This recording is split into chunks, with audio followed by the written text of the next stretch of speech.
Up next, it's a UFC welterweight division matchup.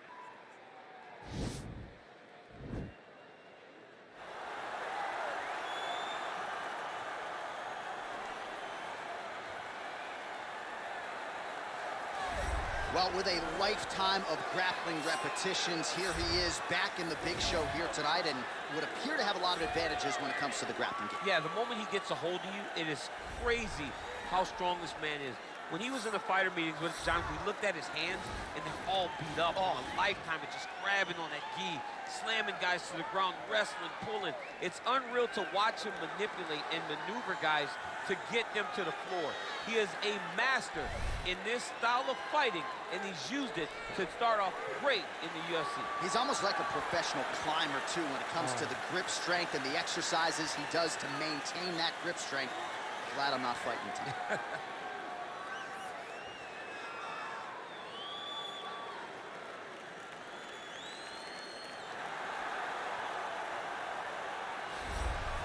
Well, this guy has truly made the takedown a thing of beauty in mixed martial arts with respect to yourself and George St. Pierre and the truly great takedown artists. This guy's closing the gap and entering that company in the eyes of many. Oh, absolutely, because he's done such a great job of timing takedowns. I haven't seen anyone so good at slipping a jab into a takedown since George St. Pierre. Right. He does a phenomenal job of getting from step one to step two before his opponent even realizes, now he's in on my leg.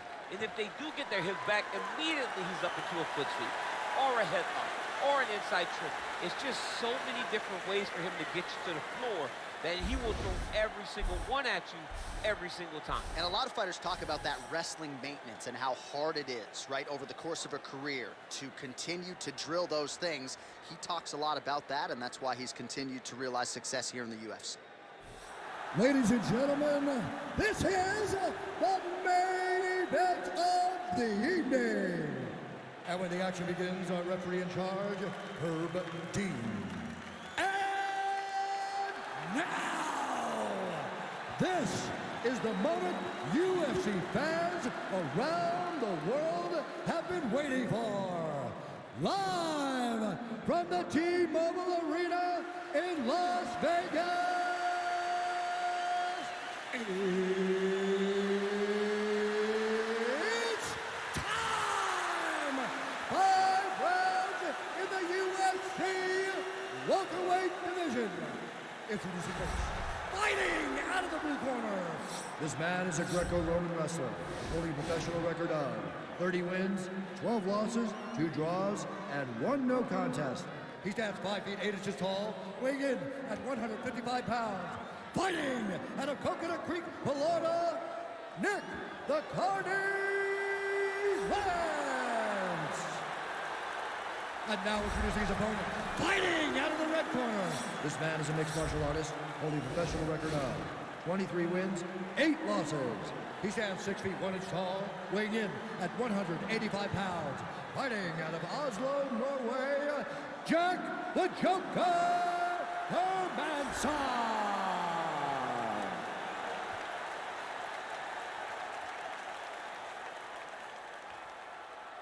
You've been given your instructions in the dressing room. Protect yourself at all times. Follow my instructions. We will have a clean fight. Touch gloves this man.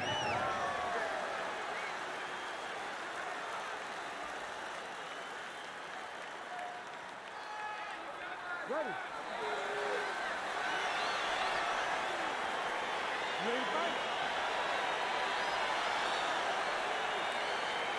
All right, so here we are in Las Vegas, Nevada, inside the T-Mobile Arena. This has really become the UFC's home base here in Vegas since 2016, and you competed on that inaugural night. UFC 200 was a big one. I got to stand across the octagon with one of the greatest fighters of all time, Anderson Silva. But the roof was blown off at UFC 200. So many stars and legends competed on that night. I'm glad I was able to stand amongst them tonight. You get to make your mark on this great arena. Oh, nice connection with that punch. It's one thing to have an edge and reach. It's another to take advantage. Nicely done. Oh. All right, Muay Thai clinch. A lot of elbows and knees could be coming from here. We'll see how he chooses to attack. Yeah, it's a very dangerous position, but an advantageous one for the offensive fighter. Watch for the defensive guy to try to break this immediately. Nice combination of strikes there by Lentz. And now he's got that. Oh, nice double. Nice job to stick with it there to complete the takedown. All right, half guard position here. We'll see what he can do with it. A lot of weapons at his disposal from this dominant position. Oh, man. I feel for a wrestler, this is the most dominant position in all of fighting because wrestlers love control. Right. And to have your upper body free and your leg able to hold your opponent in position, it is like striking gold. Build your posture, throw your punches, big damage, but then always control the far side underhook. This is a great position for a top fighter. Strong bottom work here, staying busy. Working off of his back here. Looks like he may try to hip escape. Oh, useful strike on the ground, that was. He's putting him in exactly the positions he needs to be in right now. He's able to relax here. And he understands, being a veteran of so many fights, that as long as he's on top, he's winning. He feels like he's winning here.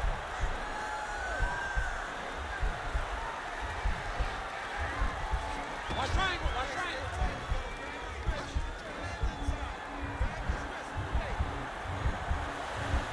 There he is, he's moving to the finisher position. Now watch. Nicely done. Under a minute to go.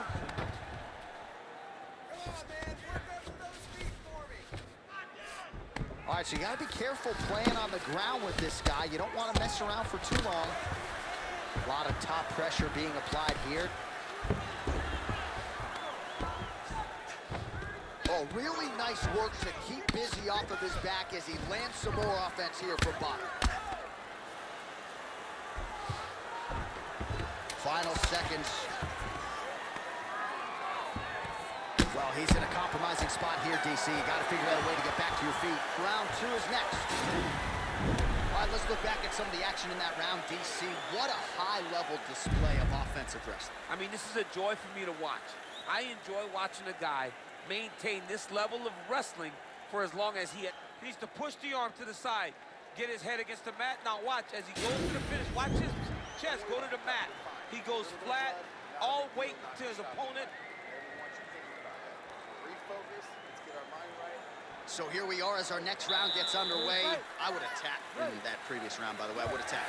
It was so tight. I cannot believe that he got out of that submission. No problem getting inside to land that straight punch. He's got a huge edge and reach, and he made good use of it there.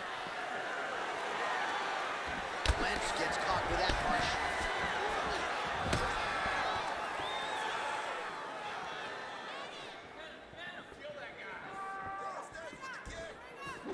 And he landed the right hand there. Lentz trying to remain upright here. Nice kick there by Lentz. Huge strike lands there, and somehow his opponent's chin held up. His opponent's chin held up, but you do not want to be on the receiving end of those types of strikes. Left hand punches the clinch.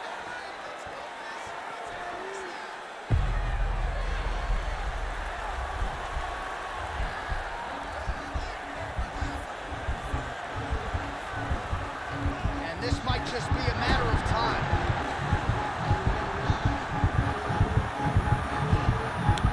And there it is. Oh! Woo! What a fight!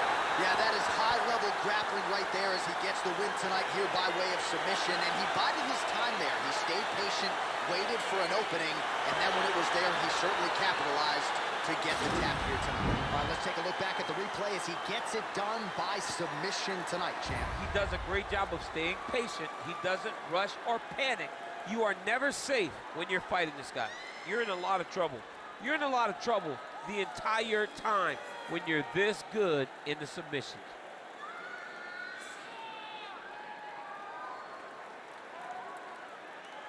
So a seminal moment for this fighter here tonight as he gets the win by submission. Huge victory in his career, and it'll be very interesting to see how they matchmake him moving forward. Ladies and gentlemen, referee Herb Dean's called to stop this contest at 1 minute, 55 seconds of round number 2. Declaring the winner by tap out due to a guillotine choke, Chuck the Joker Hermansson. All right, so there he is, all smiles, and rightfully so, after he gets the job done by submission tonight. You told me off the air before the fight that he was going to submit him, and that's exactly what happened. I mean, you know, this guy has such a great submission game that you cannot lay in his guard. And his opponent is known to lay in the guard. He made him pay for it tonight and got the submission victory.